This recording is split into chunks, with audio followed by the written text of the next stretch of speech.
Get a £5 free bet every week with Offer Club from William Hill. Simply stake a total of £20 or more across the week on pre-match football accumulators with 4 or more selections, and you'll get a £5 free bet on the Friday.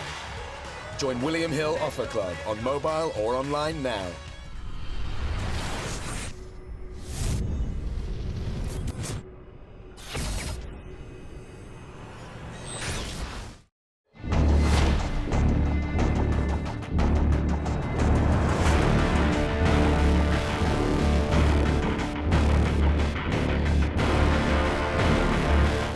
This is KUGAN CASSIUS for RAFAEL TV in association with McIntyre in Marbella. We're at the final press conference here for Brook versus Golovkin. Flying all the way over. I believe this is your first time since Froch Brute. Yeah. Dan RAFAEL. Good journey over? Had a very nice trip over. Been a pleasure to be here so far. What was it specifically about this fight that ticked the box for you to come over? Well, I looked at the schedule and I saw that we had this fight, and then on the same day in America, in Los Angeles, is Roman Gonzalez taking on Carlos Cuadras, which is also a significant fight. And I'm thinking to myself, well, I'm going to go to one of those fights that weekend. So I talked to my editor, and this is the bigger fight. So I said, if I'm going to fly 6 hours to Los Angeles to go cover that fight, let's just go. Let's do the other fight. It's a bigger fight.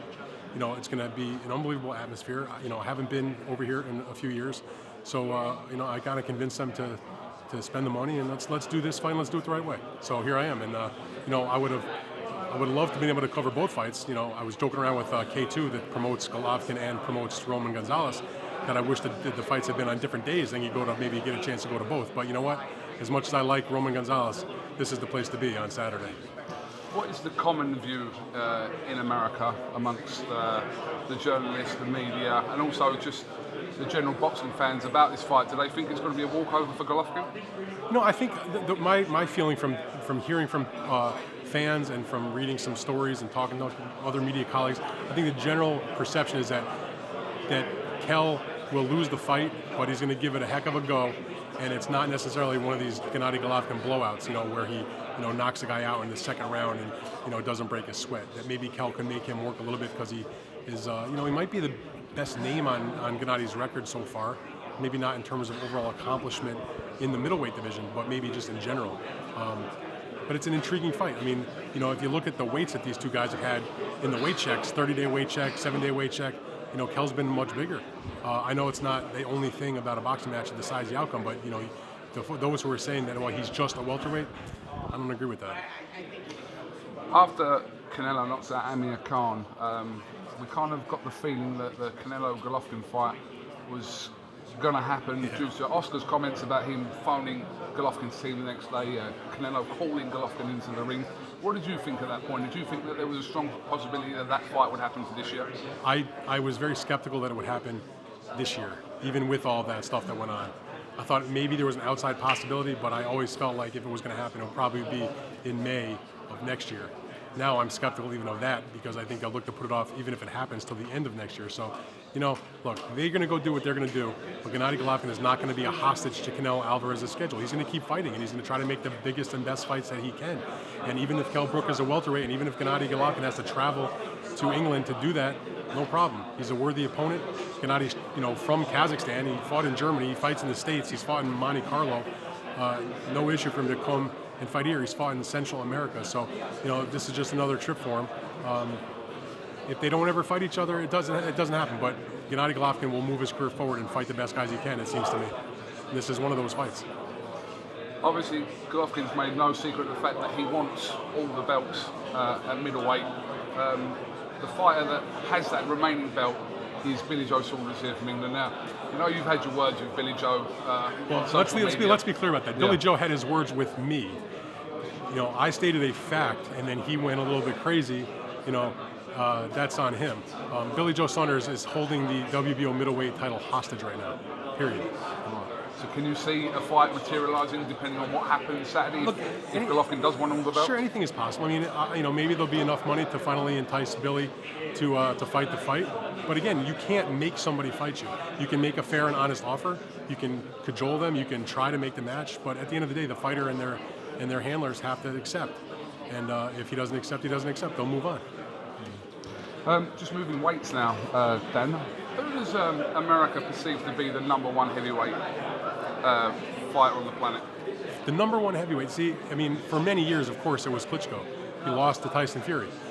But I don't know if there are that many people that, not to discredit what Tyson Fury did. He scored a huge victory, and he's deserving of that win. He's deserving of the mantle of the heavyweight champion. But there's an open debate now of who you think is actually the best in terms of if they fought. Yes, he's the champ because he beat the man who beat the man, etc. But there are some who would say Deontay Wilder, is probably the best heavyweight out there right now. The American public in boxing is maybe not as familiar with Anthony Joshua. Those who've seen him have to be impressed by what he's done in his last couple of fights. So I think it's an open-ended question right now. Some will say Joshua, some would say Deontay, some would say Fury. Some might still say, Klitschko had a bad night and he'll get the revenge come October and that he'll still be the #1 heavyweight out there.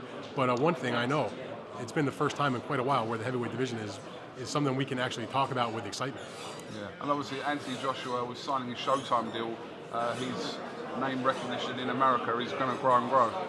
It will grow. I don't think he's there yet. He's still not known by most people. He's going to take, I think, a series of fights, or at least one single big fight to really get known. Some of his, his first fight when he won the title, for example, was not shown on the main Showtime channel. It was a secondary channel in the afternoon. Not a lot of eyeballs on that, but it's a work in progress. He's only got a handful of fights so far, but the future is extremely bright, it seems to me. And Fury Klitschko, the rematch was finally confirmed yesterday for October 29th. It's taken a while for that fight to get confirmed, but it finally has. But do you see the same outcome, or do you think Klitschko's got more left? I think that until I need to see Fury do it a second time. I still believe in Vladimir Klitschko's overall talent level and skill level. I think that the loss, motivated him even more.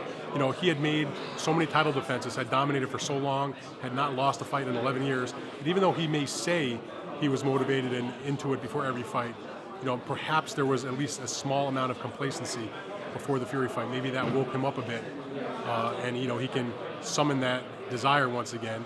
Or maybe he just got older, and all the years of the fights and his age, 40 plus now, takes its toll, and he isn't going to be the same. But I still think that he can get the job done in the rematch.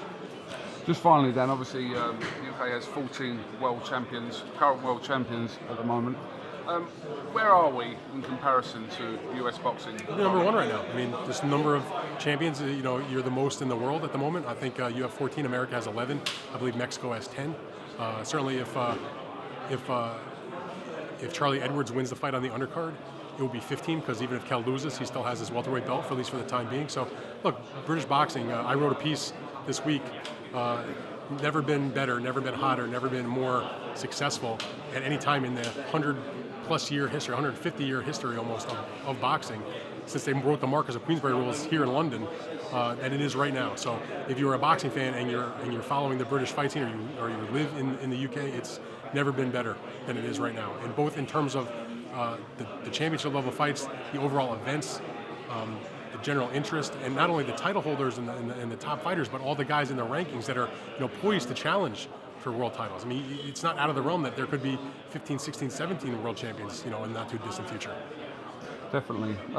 If there was one fight for you to make for this year, or back end of this year, obviously we've just had Kovalev Ward announced recently. What would it be for you, Dan? Well, I would like to see, if everything goes well for Triple G on Saturday and everything goes well for Canelo the following Saturday against Liam Smith in Dallas, I would love to see them finally fight each other. Obviously, they're both planning to fight again before the end of this year if they're both winners in their fights, but they're not going to fight each other, but that's my hope, even though I know it won't happen.